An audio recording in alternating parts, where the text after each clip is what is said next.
Oh, hello everybody. So I'm going to have a little comment today about the mushroom trial, and this is based on me looking at some of the blogs by different media outlets. I'm not going to say which ones, partially because I don't remember who said what, but also, that can get into some legal issues. But suffice to say that I was quite alarmed when I looked at a YouTube podcast sort of thing from one of them, and they said along the lines that the judge, in his closing remarks, his instructions to the jury just before they go into deliberations, that the judge yesterday told them that if they find that Erin Patterson's testimony when she took the stand as the defendant, which is an optional thing, she doesn't have to take the stand, that if you find that that was honest, then you are to find her not guilty. I thought that was a shocking thing. If a judge actually said that, I would be absolutely horrified. Now, it's fair enough that when you have issues with one victim and the victim is still alive, for example, with sexual assault cases, if the jury believes the testimony of the victim or the alleged victim, then they should find them guilty, and that's fair enough, particularly if it's a case where there's little or no physical evidence that it can otherwise prove it. And I would accept that in that sort of situation, the sexual assault one, where you have a victim who was actually allegedly assaulted, that if they say that they were assaulted and their testimony and all that, and if you believe them, then you would find the person guilty. I think that would be a fair instruction. But that is not the situation in this case. It is not a sexual assault. There were 4 victims, or 4 alleged victims. 3 of them are dead, and one of them survived. Now, if that one person who survived said, which was Ian Wilkinson, if he had said, Erin deliberately murdered us, there's no doubt about that, blah, blah, blah, blah, blah, and if he made the allegations that the prosecution are saying are true, the charges, and he said them explicitly, if you believed his story and there was no other evidence and you believed his story, then you find her guilty, I'd say that's reasonable. But the issue is that he didn't say that. He didn't say that she deliberately killed them. In fact, he said the opposite. He said that she was very close to them, very positive, and they had a wonderful relationship. The only thing that he said that might lead toward a conviction is, he said that the plates were different coloured, and his coloured plates were grey while hers was orange or tan. That's the only thing that he said of any significance that could potentially lead to a conviction. However, even if you believe every single word that he said, and as a victim perhaps you should, it doesn't lead to a conviction. Because you could easily have those plates and be different coloured and it's not suspicious. Now, I'll just say that when most people hold a dinner party of some kind, they would have a certain set of plates. Now, they would ideally have them all be the same colour. That's the ideal. So let's say that you and your partner, whoever that is, it's 2 of you, and you've invited 2 other people over, and you've got a set of 4, you're all good. And sometimes you get a set of 6, and then you can invite 4 people around, and then you're all good. But what if you have 7 people, and you've got a set of 6? Well, do you serve that odd plate to your guests or to yourself? Well, some people won't care, and I know there are people out there that just will not care, but most people, trying to be polite, would give the odd plates, the ones that don't match, to themselves. They wouldn't give it to their guests. And if you have a situation where you have a set of 4, and there's 4 guests, those 4 guests are getting those 4. You, as the host, are getting the odd one. So that's the explanation for that. So you can believe everything that he said and not found her guilty. Now his testimony didn't prove she was innocent either, I'll just add, because that doesn't actually prove innocence. In fact, it doesn't really prove anything. His evidence is immaterial. You can say that he was telling the truth and she's guilty. She's telling the truth, she's not guilty. He's lying or mistaken and she's guilty. He's lying or mistaken and she's not guilty. Now, the defence say that he is mistaken because they say that she didn't have any grey plates or any orange plates, and that she didn't serve them on separate dishes. And Erin said that she doesn't remember what coloured plates, but that she doesn't have any grey plates and she doesn't have any orange plates, and the coloured plates that she served them on were black, white, green, whatever else they were, but not those colours. She said she's never owned grey plates and never owned orange plates. Now, you could then look at the two and you can say, oh, she's lying and he's telling the truth. But it still doesn't lead to a conviction. In fact, that doesn't take you a step towards a conviction. That's irrelevant. But also, we'll also note that other people who testified also said she doesn't have any grey plates and she doesn't have an orange or tan plate. So, in other words, for what Ian said to be true, that means that she needs to have purchased not only the set of 4 grey plates, but also a single orange plate, purchased them for the meal, and then destroyed them straight after the meal. Now, there is a chance that she did that, in which case his testimony matters. But it's not really getting you to a guilty verdict. It's the sort of thing, well, even if she did that, that still doesn't prove guilt. Because you could do that and then it might say a guilty conscience, but it doesn't absolutely prove guilt. The only thing that would prove guilt with that is if you then found in the dumpster somewhere that the orange plate existed but didn't have any death cap mushrooms on it and was a completely different dish.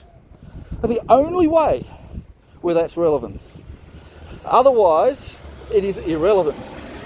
So this is not a case where you have to believe someone's testimony, whether you believe Erin's or anyone else's. So if the judge is instructing that if you believe her, then she's not guilty, I am deeply concerned with the judge saying something like that, because the implication then is that if you don't believe her and you think she's lying about anything, then therefore she's guilty, and that is just completely inaccurate in this case.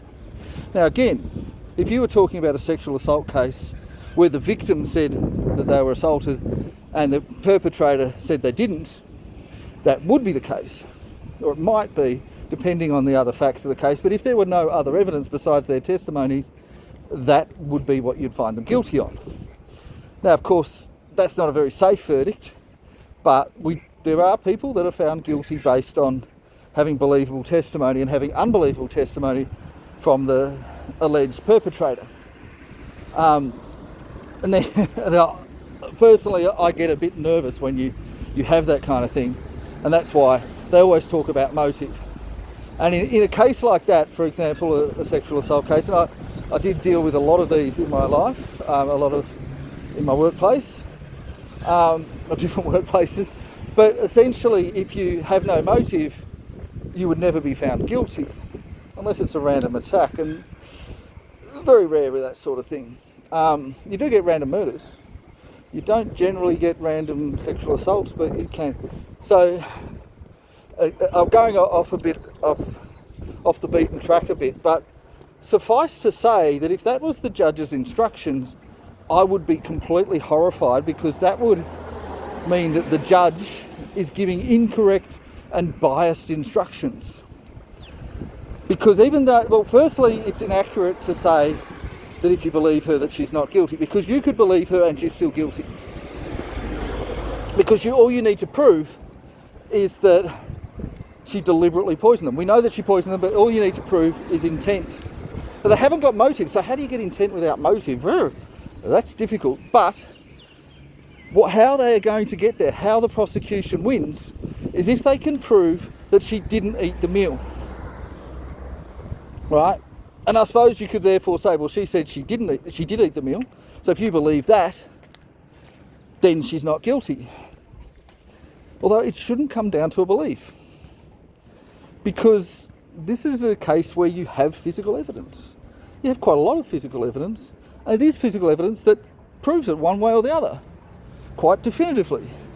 And the proof that should be the focal point of the jury is things that lead to her having eaten the meal, and essentially the fact that there is no safe unpoisoned leftovers on anyone's plate, not on hers, not on Erin's, not on the children's, not on anyone's. And they have looked at leftovers. Police have looked through them, they've gone through forensics. There is none that don't have death caps. So that therefore says that most likely she did eat the meal. Now, how did she eat the meal and not die? Well, the kids didn't die either, and they clearly ate the meal as well. And how the kids survived was because she scraped the mushrooms off. Why did she scrape the mushrooms off? This wasn't reported in the media. Maybe they did say and just didn't get into the media. Maybe they didn't say. I thought that it was because they didn't like mushrooms.